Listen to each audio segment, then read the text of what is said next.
And we're here. Okay. Let's start again. Good evening, Matt. How are you? Yeah, well, thanks, Des. How's yourself? Good? Oh, absolutely superb, mate. You're looking fantastic, as just mentioned. And Thanks, man. yeah, you're welcome. Off to the You're beach.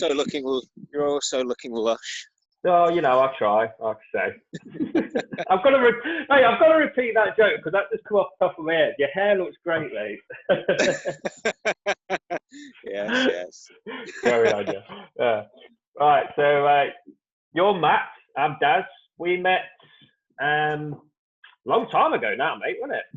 Yeah, I mean, we've kind of known each other for a while because we were in the same local area, really. But yeah, I guess I met mainly through your brother. He was I was just about to say I was known as Nick's loud, cheeky little brother when I think we first met, right?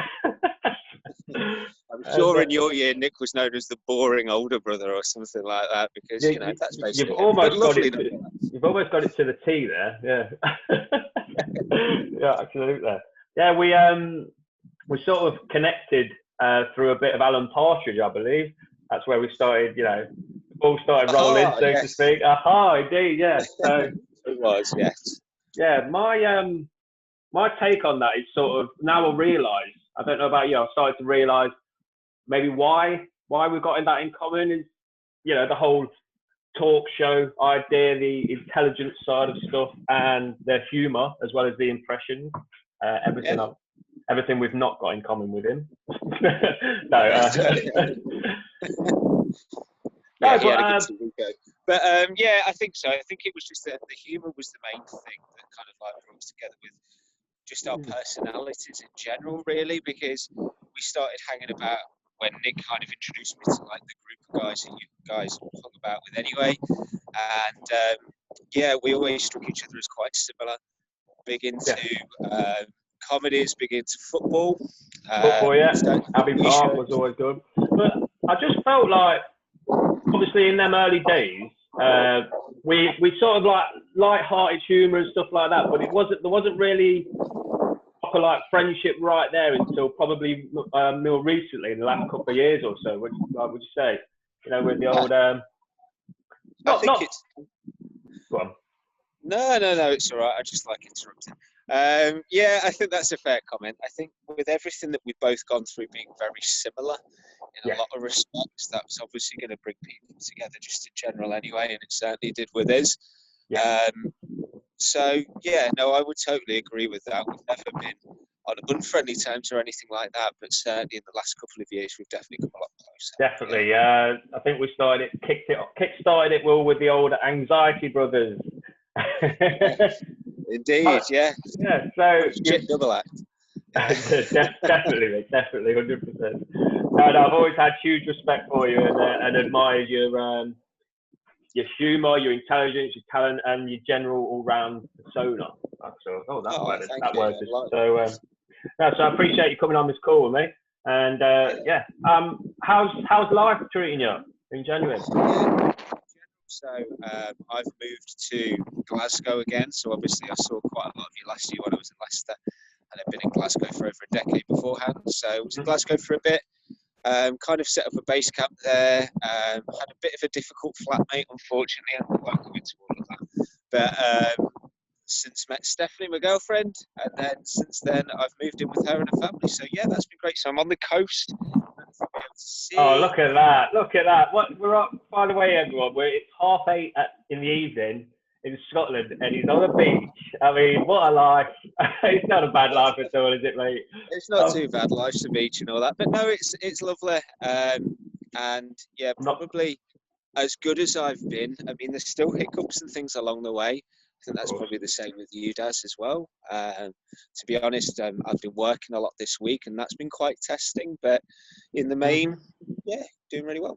Mate, you've got like I'm not sure if it's the camera settings, but you certainly got a glow to you, mate, that I haven't seen for a bit, and I'm loving that. That's fantastic, mate. I love it's that. Probably the sunset and a little bit of the Corona diet, to be honest. I've been eating fucking honeys. But no, thanks, man. Things have been going really well, and I think when that happens, it does kind of shine outwardly. So yeah, I think both of us are in better places, and it's good that we can finally have this kind of chat. Yeah, of course, mate, of course. Because you know what, like, I don't know about you, but you know, when it was about this time last year, we was both going through some stuff, weren't it? And you ever think like right now, how did we get here, so to speak, in terms of inner peace and stuff? Because I feel like that's what you're sharing the same sort of feeling I am, you know, with just general happiness all round. And it's amazing that, you know, sort of use it to inspire others to get where they need to be, you know, because some people watching this later on might be thinking, yeah, I'm going through some stuff right now with everything that's going on. And hey, the light's there, isn't it? The light's there. Everything can go really well from you. You just got to keep at it. And so 100%. Yeah. So I asked, like I do everybody, I asked you to do 3 topics of discussion for us to talk about, right? And yours was writing, running, and the Arsenal. So so I'm going to start off with the first one, which is writing. I'm loving how this is on a beach as well. This is fantastic. I can feel the heat, if there is heat there anyway. It's actually quite cold, but you know, it's nice to get a bit of currant bun. I mean, it's rare up here, but in terms of writing, yes. So you gave me 3 topics. Writing, just to touch up on it before you ask lots of probing questions, is something that's always been quite dear to my heart. But when I really felt ill with mental health issues, was a huge way of me kind of getting out and processing a lot of what I felt. So I've been working on a novel for a while. I will be honest, for the last 6 months or so, I've not really worked on it at all, but we'll get into why that is in just a moment. But really, it was just a case of how can I document what I'm going through for other people to kind of understand and relate to, and that's really how the writing came in. Something for me to look at, but also for other people as well. Okay. That was going to come on to my first question, was how did you start? Because I'm sure there'll be people watching this in the future that maybe want to write. I mean, there's so many different ways of expressing who you are as a person and help maybe inspiring others. Some people prefer being in front of a video, maybe a podcast, maybe blogging, maybe talking to other people face to face. But writing is definitely one of the most powerful ways to talk to people, isn't it? And because not only when you write a book, you're expressing who you are, but the person reading it is becoming you, isn't they, in a way?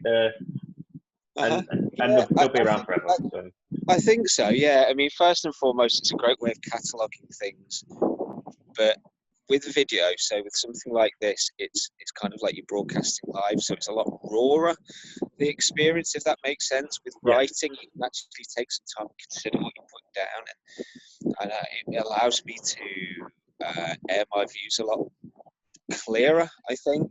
Yeah. Especially from a mental health angle. So I did a blog for like a whole year where I basically just documented called Write On Matt.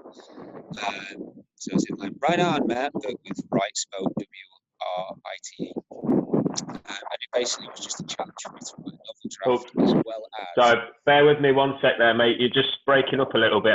I can't hear really clearly hear your voice there, pal. Can you hear me a bit better now? That's better, yeah. Carry on. Okay. So my blog basically was where it started, as a way to kind of document how I was feeling, and also try and chart writing a novel draft at the same time. So I would challenge myself to do a certain amount of words per day and kind of just catalogue what was happening with that day. So really basic level stuff, just to begin with.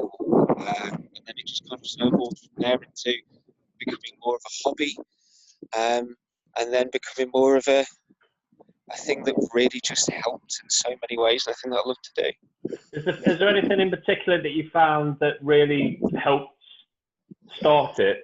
Was it like, I don't know, maybe certain people you've read yourself, or tactics you took on, you know, maybe think at school or... I've always liked writing because English was always my favourite subject, always at school. Really? Okay. Yeah, and always something that I was quite good at. I mean, not to be big-headed or anything, but I'm one of these people where if it's a black and white answer, I'm not particularly great at it. So things like maths and science, not really for me, to be fair. No. If I can waffle a little bit, yeah, let's do that. So, 100%. That's kind of Miss what it Connolly was. weren't bad to look at, was she, back in the day either? I don't know if you had. You know, I keep in touch with Miss Connolly, so for whatever reason she was to watch this, you were always a bit of all right, but at the same time, that's not the main reason I attended the lesson. Okay. Mr. O'Hagan. But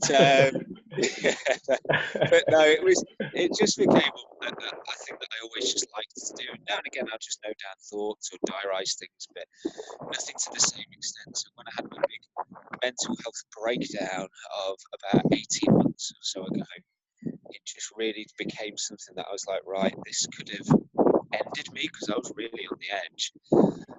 So I thought, well, I've always wanted to write. There's no better time to do it now that I'm coming through something so big, and it actually, in a funny way, gave me something to write about. So, hey, yeah, that's inspiring. Absolutely inspiring. I mean, there's a lot of people out there that are searching for something similar. You know, where they're not sure. You know, you go with a feeling of feeling lost, but if you flip it round and you say you're searching for something, that's exactly what you did. You searched for it and you found it, and it is truly inspiring, mate. I mean, anytime I'm in your presence in the room with you, mate, I feel it. You know what I mean? So I appreciate that. Have you got any sort of tips and tricks in terms of like with writing that you found? I mean, not to put this all the pressure on you, I know, like I say, but that you found that helped you. You know what I mean? Like to get going, because if I'm honest with you, it's not my strength. And I find it very important to stay in your lane of what you want to do. But I'm trying to write a book myself based on my experiences, because that's all you can do, can't you? Really. So, any tips and tricks you can think of, you know, when it comes to starting that? Yeah, there's a couple of things really that I've learned from other authors. So I've had a bit of interaction with a few who have been really helpful with trying to help me to write better. The first thing is the most obvious thing, is just even if it's shit. So even if what you're writing might not make any sense to somebody else, or if it's just purely ideas or mad ramblings or anything like that, just write it down, because it could become useful later on. So that's definitely the first thing. The second is, I was actually speaking to a friend about this recently. If you're writing fiction, I don't know, can you hear me? Yeah, I've lost you again there, mate. Sorry. So very windy out there, isn't it? Welcome to the West Coast, mate. But yeah, if you're writing fiction, there's something called emotion-provoking sensory detail. Wow. What that basically means is, I know it sounds really fancy, it's really not. It's just describing the senses. So there's two different ways to write a story, apparently. One is to tell a story, so say the grass is green. But the second is to actually show the story. So actually describe the grass, how it feels, how it smells, those kind of things, because that's allowing the reader to make their own decisions. You're not taking them down a linear path. You're actually saying, look, here is what the surroundings are. You can actually think what you want about it. And that's why books are so involving in the first place, because you're using your imagination. So being able to present that on a page allows more imagination for the reader. So in terms of anything technical, that's the most important thing. But the best tip, doesn't matter what it is, to start with just write whatever you want, and then from there good things can grow, I suppose. Good things grow when you're true, when you tell your truth as well. Yeah, I mean, I've certainly started reading a lot in this last 6 months, and you got it absolutely bang on there, and I could resonate with you straight away when you said about using your imagination, because it's exactly what you do. I mean, I went from a year or so ago of being a person who says, "Oh, I'm not one for reading. I'd rather watch a movie with the subtitles on."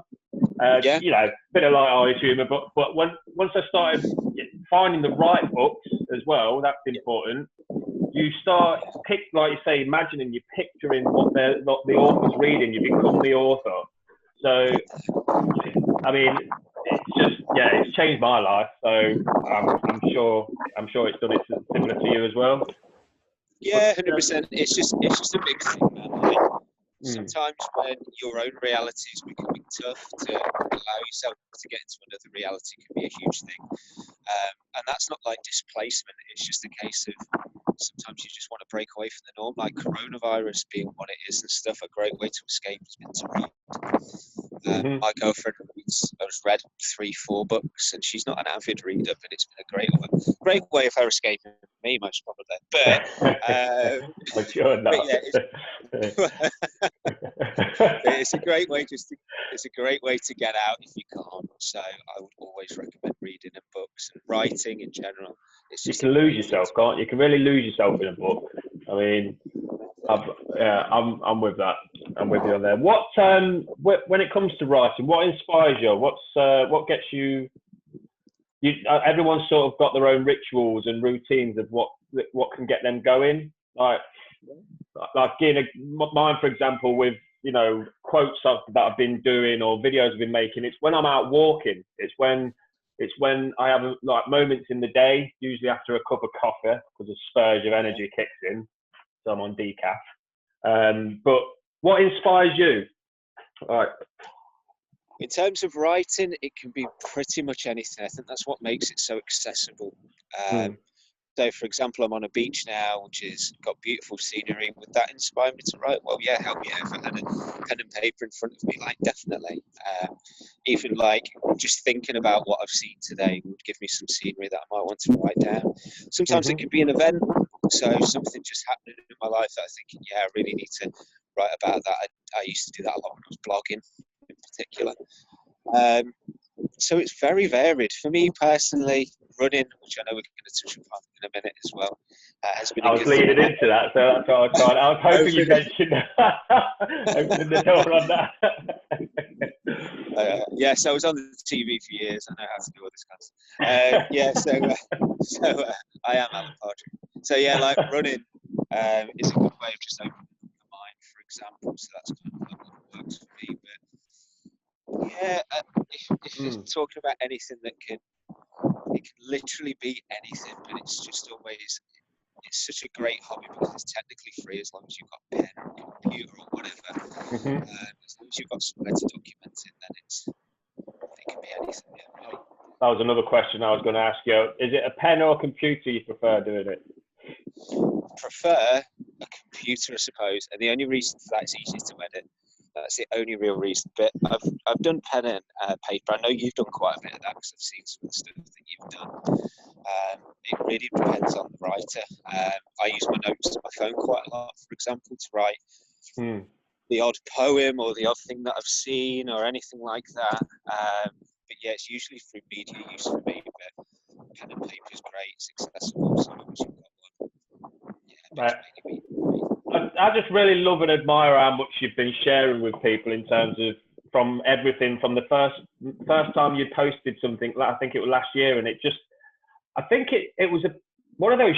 I know not to overwhelm, but just it was one of those shock the world moments. You know what I mean? A bit like Muhammad Ali knocking Foreman down. So, it was, when it came out. I mean, obviously a lot of people really close to you would have known, and well, not everybody does, because up until probably a year or so ago, it was a very macho thing for a bloke to keep his feelings inside. So when I seen what you posted, not only did it completely relate to me, and I realised that it inspired me to share more as well.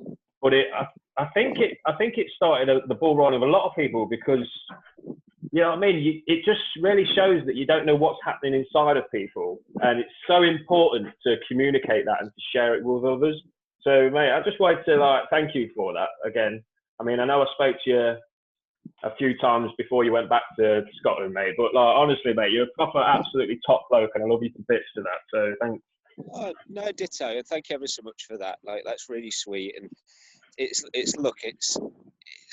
the same for anybody. You've documented yours through this, and that's magnificent because it gives such a powerful tool to send out to the world a message that you are who you are, and you're just wanting to improve and kick on from a difficult time in your life. Same for me. I mean, yeah, I put up a post, and one thing I will say is that you talk about it happens to a lot of people.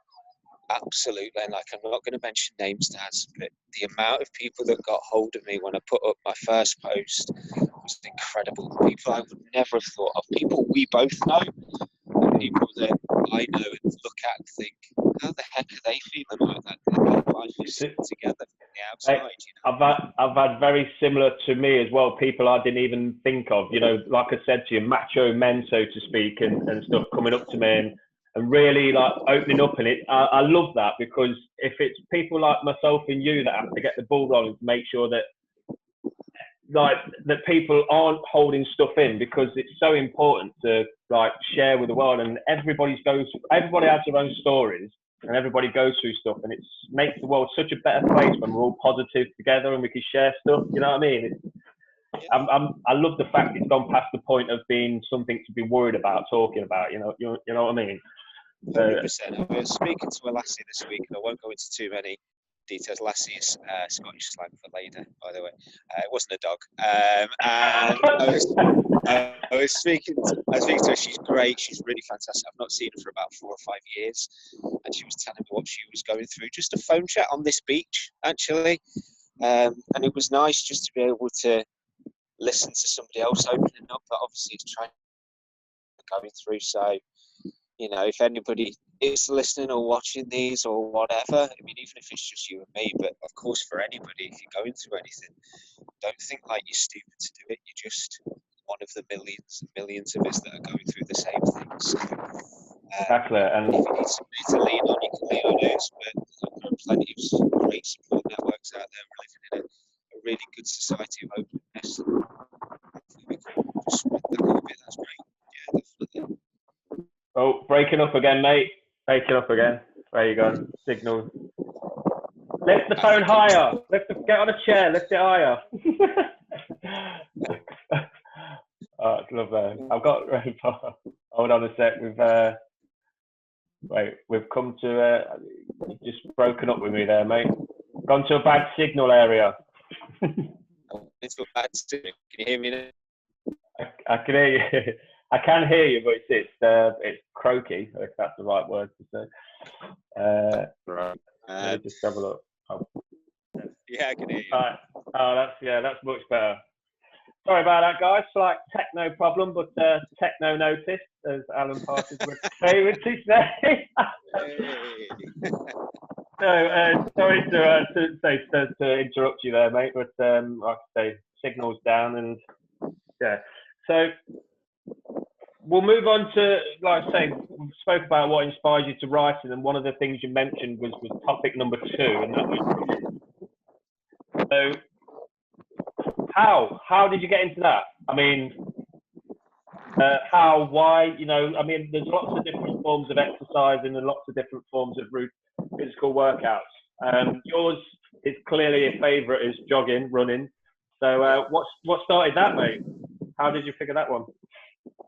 When you look in the mirror and realise you're a bit of a fat bastard, you think to yourself, how can I shift this weight? And I was 15 stone, I was unhappy, and I needed something to do. So I took up running.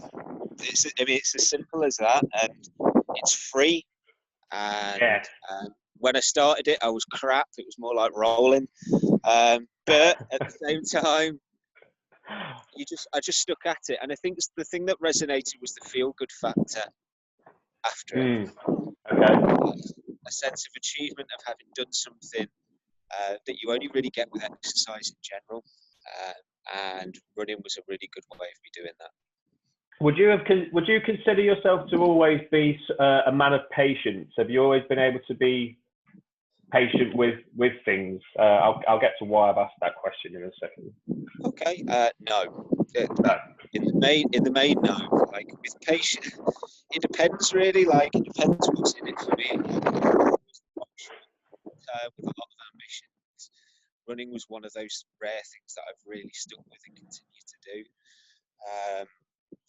I don't know. I think it was just the case of starting to slowly see results, not just physically, but definitely mentally. If I think about any drugs I've taken and stuff like that, yeah, great for certain things. But running probably, I mean, therapy too, but running maybe in particular was the thing that really kick-started me into getting into a better mode of thinking and a better way of life and a better way of being, really. Do you feel freedom when you're running? I can imagine. I bet you get your headphones in. What do you listen to? Out of curiosity, what do you listen to when you got your headphones in? Not Rocky, is it? Rocky is one of the tunes that I'll often listen to. Everybody's got to listen to Rocky. If you're not working out to Rocky, what are you working out to? Mate, exactly. To be honest, I'll run to anything. Like, I'm a huge trance music fan anyway, so that's a big one. 80s tunes, podcasts, sometimes even classical. It doesn't really matter. I mean, there was a point where I was listening to Enya. Do you know what I mean? I was like, what am I actually trying to do here? Some kind of like inner transcendence or something. But yeah, it's quite varied, but it depends on my mood. I mean, death metal, I've listened to a lot of that as well. I mean, it really does matter. It doesn't matter. But again, if you're talking about it being a freeing kind of thing, yeah, totally. Because although quite a lot of them run the same routes, it's always nice when you discover a new place to run, or it's a different temperature, or whatever. You kind of almost play like a little mental game with yourself to beat your own time or to do something slightly different when you're running. That's it. Is that what motivates you to? Because I was just about to say there's things I've learned when it comes to exercising is to never compare yourself to other people, to have like goals and targets to aim for. But once you compare yourself, I hate the word comparing anyway. Once you compare yourself to people, it puts that added pressure on. You know what I mean? And the one thing you've got to do with exercise and physical workouts is you've got to enjoy it more than anything.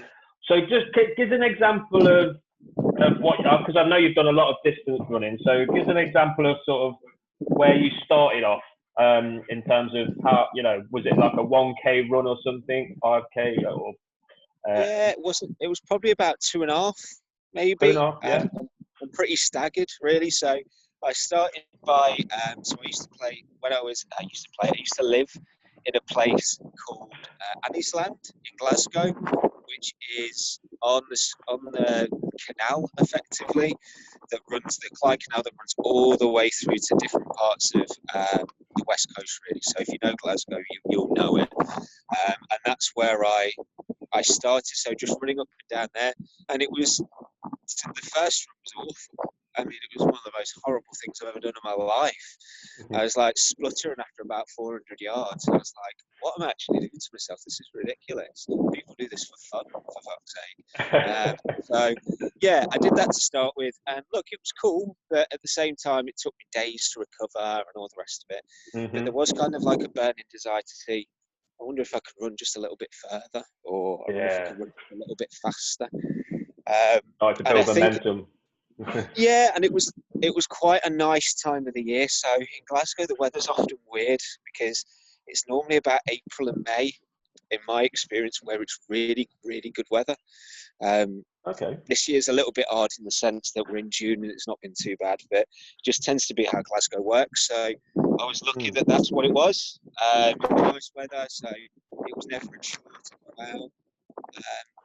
And yeah, it just kind of snowballed into a real hobby, really. And before I knew it, I could run a 5K, and then after a little bit longer, I could run a 10, and then just. So what are we up to now then? What we got now? Just give us a little example. The furthest I've run is a marathon, which is what 42K or whatever it is. I did that on my own last year. That was great, really fun. Hard. I admire you for that as well, because I remember seeing a post that you was going to do it with a few people, or they was all going to do it because it rained off, I believe. Yeah, so that's right. You decided to go for it anyway, so that's incredible. Leicester Marathon got rained off, so yeah, unfortunately, I was a bit like, right, okay, I've trained so hard for this, I still want to do it, so I was going to run it with a few other people that fell through, so I just ran it on my own, and it wasn't the official route, which was funny because I ended up lost in the middle of nowhere, somewhere in Nottinghamshire, I think I ended up in little villages that are fucking never heard of before and will never hear of since. It doesn't even exist. Totally, on you. And before you knew it, I'd got to about 26k without without stopping or anything like that. And I just hit a total wall, and I was like, that's me done. No water, nothing like that on me or around. So it just became a real battle of wills, really. And I was really pleased that I managed to do it. It was horribly hard, and I'd like to do a proper one. I think I have bad luck though, because the Edinburgh Marathon that was meant to do in May got cancelled because of coronavirus. So just have to wait for the next one to be along. But yeah, I would recommend anybody to do it if they can. It's a real battle of wills, but it was fun. Now, if you're asking me what I do regularly, anywhere between 5 and 15k on a regular basis. Great gives me stuff. enough exercise, and it's nice. Yeah. So from 2.5 to 5 to 15k. That's in what's that in a year? Would you say just over a year? Two. Yeah. So I've been running now for 2 years. I've done about 2,100 kilometers recorded, so 2,100 plus. Wow. And then the occasional run not recorded, but not many. So yeah, it's been great. I've met a lot of people through it, through various running initiatives and things like that. It's see, that's cool. The thing with a lot of people. Sorry to interrupt. So a lot of people don't realise is they don't want to do things on their own or whatever. But by starting things like running, like working out, whatever it is you may do, by starting it, you'll notice doors start opening up because you get more of an interest in it, don't you? And you start wanting to learn more, and then by doing that, you meet more people. You start a random conversation with somebody, and next thing you know, you're in a group or whatever it may be. So, what's just a tip for those, because I have days, and I'm sure you've got days when you wake up and you know you should be doing your running or working out, and you just don't feel like it. How do you push yourself through that mental barrier? It depends really, because some days those days will happen and you don't go out, and if that's the case, I think one of the things that you'd probably agree with me is that's fine. It's just occasionally it can be a good thing just to step out of the comfort zone and do it. So usually for me, if it's about a week and I've not gone for a run, and it comes quite hard then, because your body's kind of like adapted to the fact that you don't really want to run anymore. I'll still just go for one, and it doesn't have to be particularly long, and it's often not. So it's just normally up and down the beach here effectively, which is about 5 or 6k return, which for me is relatively low distance, but it doesn't become about the pace, and it doesn't become about the time or how long you're going for or anything like that. It's mainly just about getting out there and doing it, and it's the reward after. You never probably enjoy it then, but afterwards you'll just think to yourself, yeah, I achieved something. Yeah. Have you ever had a moment where you've done a workout or gone for a run and regretted it? I certainly haven't. No, not really. No. I mean, you could maybe say, like, if you got like an injury or something, but even that you don't regret it. You just learn not to do it again. That's it, really. Exactly. It's not regret. It's learning, isn't it? But yeah, shouldn't have jumped over that rock, should you? No. No, that's great. I was saying the same. I couldn't agree with you more there, mate. In terms of, you're not always going to feel like doing it, but that doesn't mean you shouldn't do it. So I couldn't agree with you more. Can you see the screen? Is this screen here? Because I'm moving on to Arsenal now, and I've got a few. I'm moving on to Arsenal. This is where people turn off, Dad. If they've not already, this is where people turn off. Like, Arsenal, forget it. This is the best part, right? Arsenal is your football club. Season ticket holder, I believe. Are you still? Well, obviously you're not. Not a season ticket holder. I was a membership card holder, so I'd go to quite a few games and stuff. Obviously, being in Leicester originally and being in Glasgow, it's not the most accessible ground for me. But I've supported Arsenal since I was old enough to really support a team. So I was about 5 or 6. The team that were on the telly a lot, because they had a very good cup side back then. And so just kind of fell in love with them from there, really. It was my dad's influence. I used to support a different team a week, and then my dad was like, right, Matt, whoever you support this week, you've got to support from now on. It just happened to be Arsenal. Thank God it weren't like Port Vale or something, because it could have been worse, definitely. Could have been worse. Right, let me just get this up then. Where did I put it? Organisation skills are not the best. Where are we? Like Arsenal. That's it certainly wasn't the best of showing last night, was it? To be fair. No, certainly not. No. Right, so where we go? So I asked you to get your 3 best moments of from Arsenal, and you said the first one, I believe. Well, there was one, of course, the 1989 at Anfield score, but because that was before your time, so to speak, we'll put that as an honourable mention. Being a Liverpool fan, I think we'll put that as an honourable mention as well. I'm happy with that. But so your first one was the Cup Winners' Cup. Okay, I've just got a clip here. I'm going to share my screen. Hopefully, I've turned all the naughty ones up. Yeah, I'm joking. I don't do that. So we're going to share the screen here. This is this the one you meant? It's Arsenal versus Parma. Yes, it is. And I won't show the winner. Yeah, I'll show you the goal of Alan Smith. I won't show the whole thing because it's 5 minutes long. But what do you remember about? What do you remember about this game? 1994, I believe, wasn't it?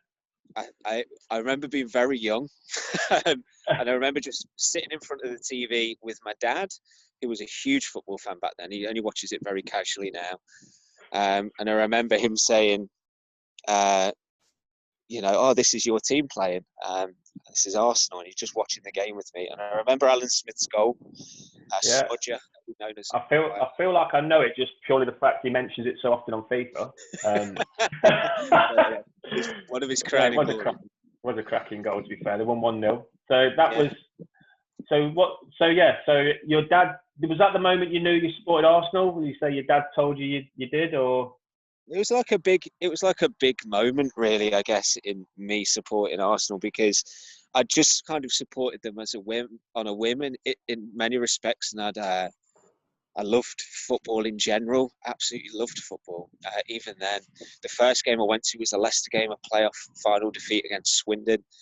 I think my dad was trying to say, do you want to support your local team? And it's not that I didn't want to support them, it's just that I had such a big fandom of football in general that I never even thought about just supporting one team. It just so happened that watching TV with my dad and Arsenal being the team that were on the most kind of made me follow them, and that was a really defining moment in that period. You've just a little things just clicked in my head then about the whole fandom thing you've just mentioned. I mean, that might be why I find it so difficult to choose between Leicester and Liverpool, is because I'm just a huge football fan in genuine.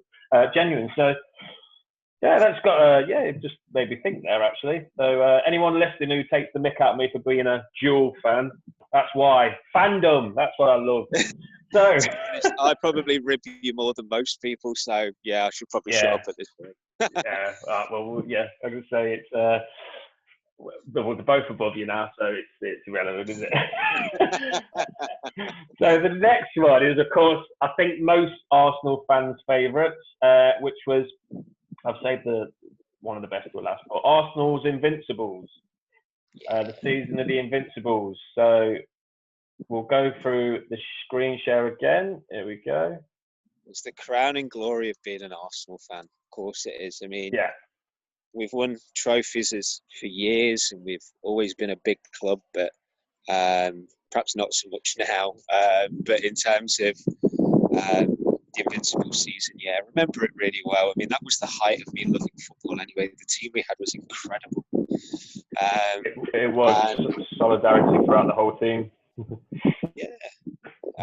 It's a record that's still not been beaten. I mean, points have been beaten many times, but going unbeaten throughout the season it has its own little special thing. So, for that team to do it was amazing.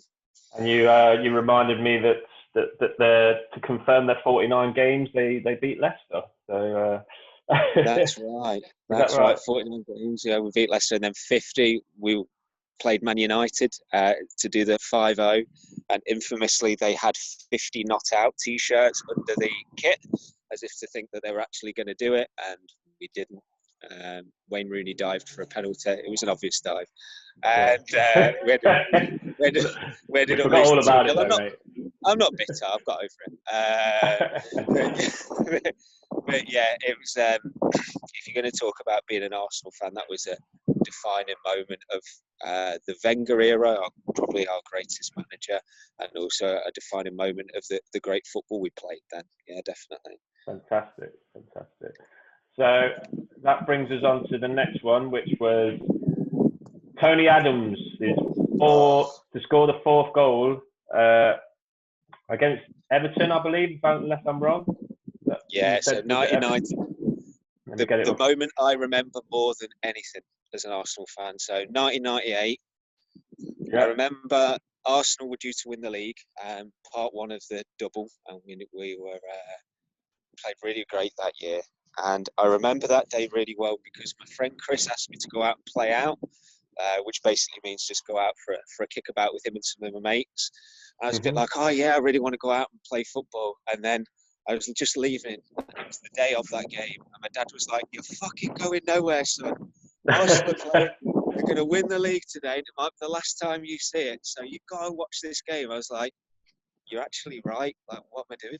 You know, I'm a huge Arsenal fan, yet I'm not watching one of the most important games in what could be my life, watching football." And I was so glad that I stayed in because we won 4-0 that day. We won easy.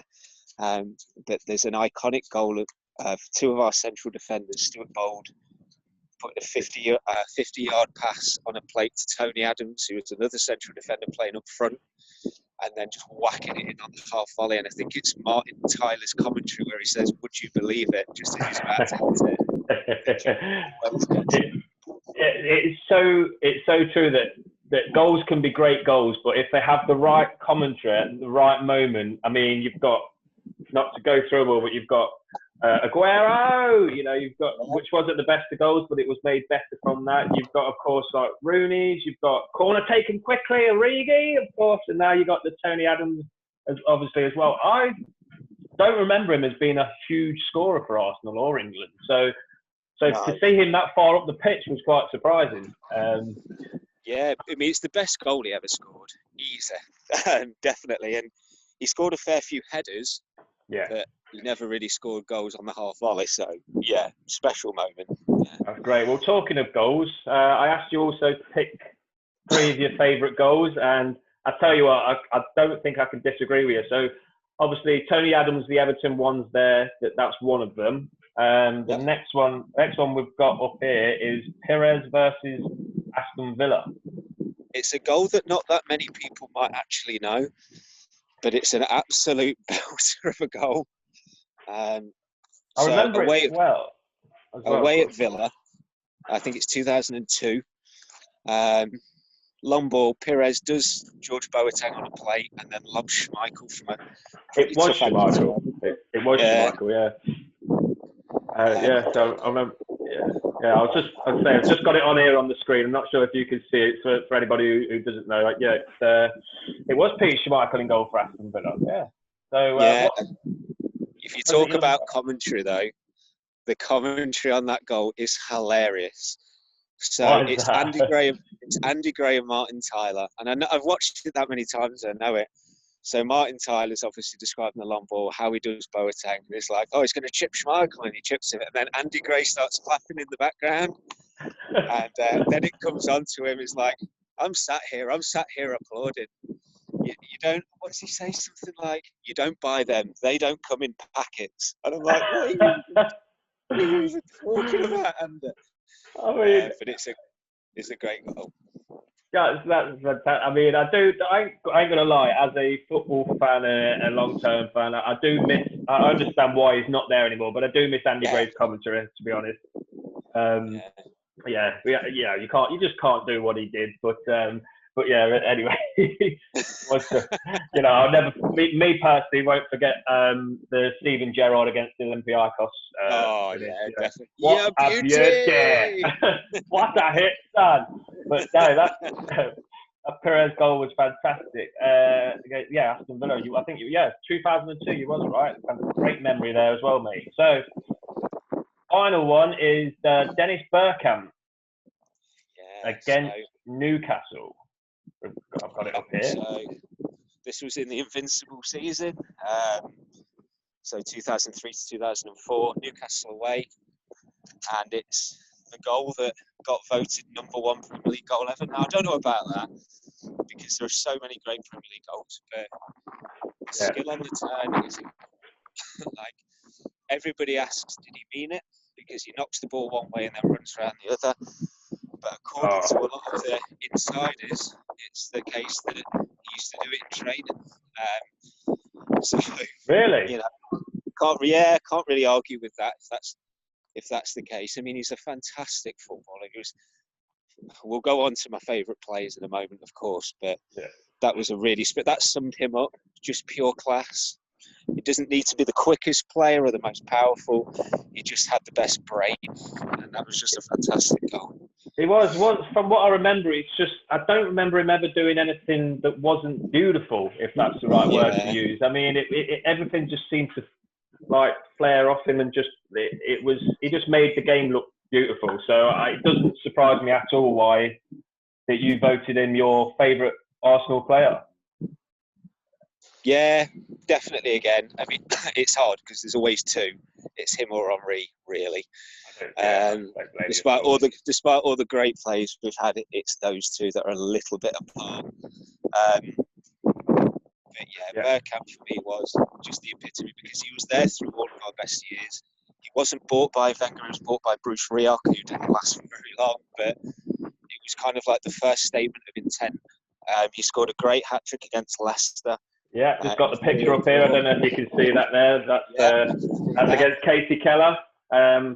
Takes it down well at Filbert Street. You know what was strange was before I even decided that we was going to have a talk this evening. Yesterday, it came up on my just randomly came up on YouTube about the game Leicester Arsenal, and it was actually a very, very intense game that. I think Arsenal went 2-1 up, and Leicester were trying to get the equaliser, and then they got one, and then Arsenal immediately got another goal, which was this Bergkamp goal, wasn't it? But then Leicester equalised with Steve Walsh in the last minute, which was a fantastic game. I was listening to that game on the radio, and my dad was a steward down at Filbert Street at the time. And I remember him coming back just absolutely purring, saying it was a great game. But you see that Bergkamp fella, he's unbelievable. Sticks in the memory well, that one. So that's what you remember most about Bergkamp. Why he's your favourite player? Then he's just all round. Just class. A technical genius, classy on and off the pitch, and the epitome of the new era of Arsenal. When Arsene Wenger came in, he was the real catalyst behind it. So great stuff. So we've got some honourable mentions though. You did pop a few in there that you didn't want to leave out. So the first one here on screen that I've got is Thierry Henry, number 14. Yeah, the king. Really, he's known as at the ground. Brilliant player, record goal scorer, wonderful talent. Doesn't get recognised for his assists as well. He made a lot of goals. Just a brilliant player, leader. Yeah, something we sorely miss at the moment is that kind of player. 100%. So that doesn't surprise me why those two were your best 11. Henry and Bergkamp were up front, and of course you had Pires on the left wing. Let me just say, I'm just looking at this. So the next striker, Alexis Sanchez. You mentioned him. Obviously, I can understand why he's hated by a fair few for the way he left Arsenal. Similar to the next person as well. However, an extremely good, talented player. You could put the two of them together for different reasons. So the next one is Van Persie, and this one is Sanchez. So Sanchez was was a brilliant player. He's still got it. It's just he can't really seem to be bothered to turn it on as often. But a fantastic player for us, carried us a lot of the time with a huge work rate, some brilliant goals. Van Persie, for me, I was gutted when Van Persie left because he is a fantastic player. And I think he's probably the main reason that Man United won the league. I think so as well. The last one that Fergie won, he was just in top at that time. So both of those players, I mean, they're not my favourite ever players, not so much because of the way they left, but because of what the other two guys you just mentioned did. But yeah, great players nonetheless, and really lucky to see them turn out in an Arsenal shirt. Scored some great goals. There's a goal from Van Persie scored against Charlton, actually, which technically is the best Arsenal goal I've ever seen. But obviously, not as impactful as the other one. Yeah, the volley, yeah. Yeah, I remember that quite well. I believe it was a ball from Wayne Rooney over the top, wasn't it? Is that right? Or oh no, I'm talking about an Arsenal one actually. Oh, so he scored one against Charlton where he's actually got both feet off the floor on the full volley, and it's an absolute belter. But yeah, his goal against Villa, that volley from Wayne Rooney is also a terrific goal. Yeah, just for the wrong team, basically. My apologies, as I say, that's your strength, not mine. I won't do that again. Oh, there he is. No, Robin, why did you do it then? So I've got just the last section we've got is your best 11. I did have it noted here. I'm just going to look for it. Just bear with me. But we've got your front. Well, you had your front two already, which was Henry and Bergkamp. We've already explained that, which is, I don't think many would disagree. It's hard to disagree. I mean, I can actually run you through the 11 as you're getting it up. So yeah, those two to start off with. So yeah, Henry and Bergkamp up front. Midfield was the hardest area because we've had a lot of really good midfielders, but I went with Petit and Vieira in the middle because a lot of steel and class in those two. Pires on one side and Mark Overmars on the other. He was fast as fuck, Overmars, and excuse my French, but that was one rapid little player. So those four across the middle. At the back, Tony Adams, of course. Also Sol Campbell, not just because he was a great player, but because he left Tottenham to come to us on a free. He was quite admired for that amongst the Arsenal faithful. There we go. There we go. I even put him in the right kit, and I gave him the right numbers. I hope you might be able to look through there. So you got Henry number 14, Bergkamp number 10, Pires number 7, Petit number 17. That was a strange one, but apparently that's it. Vieira number 4, Overmars number 11. This ain't a big game of bingo, by the way. Silvinho. Yeah. So we're going through. I go through them all. Okay. So we've no Pires, Bergkamp, Henry, Vieira, Petit, the French maestro. Yeah, good player. Scored in the World Cup final. Scored. Yeah, Overmars number 11. You know what? I'm not surprised you put him in, but I was surprised I didn't hear Freddie Ljungberg actually. But yeah, it was tough. It was tough between those two. Freddie Ljungberg is not far behind. Freddie had one really good season where he just banged them in. That was 2001 to 2002.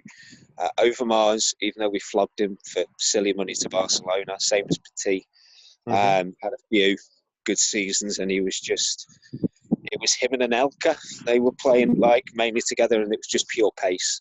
So yeah, it was a pleasure to watch Sparky Overmars. Silvinho might come across as a funny one, same as Lauren. Lauren was a really good player. I know you were struggling. I know you were struggling. But I feel like you wanted to say Ashley Cole, but for obvious reasons you didn't. Ashley Cole is a dick, and I don't mind if everyone was to hear that. The way that he handled the whole departure of Arsenal, he's probably the one player that I look at. Maybe Nasri, but Ashley Cole, I'm thinking, yeah, he didn't handle that very well. He said that he swerved his car off the road or something when he heard he was getting offered 70 grand a week or something like that in his autobiography, and I was like, what a stupid thing to say. What a stupid thing for anybody to say. Okay, not ideal in the slightest, but yeah, understandable. He left for the wrong reasons. Silvinho, I wouldn't have thought of that. I thought Gail Clichy, to be honest, but I don't know Arsenal that well.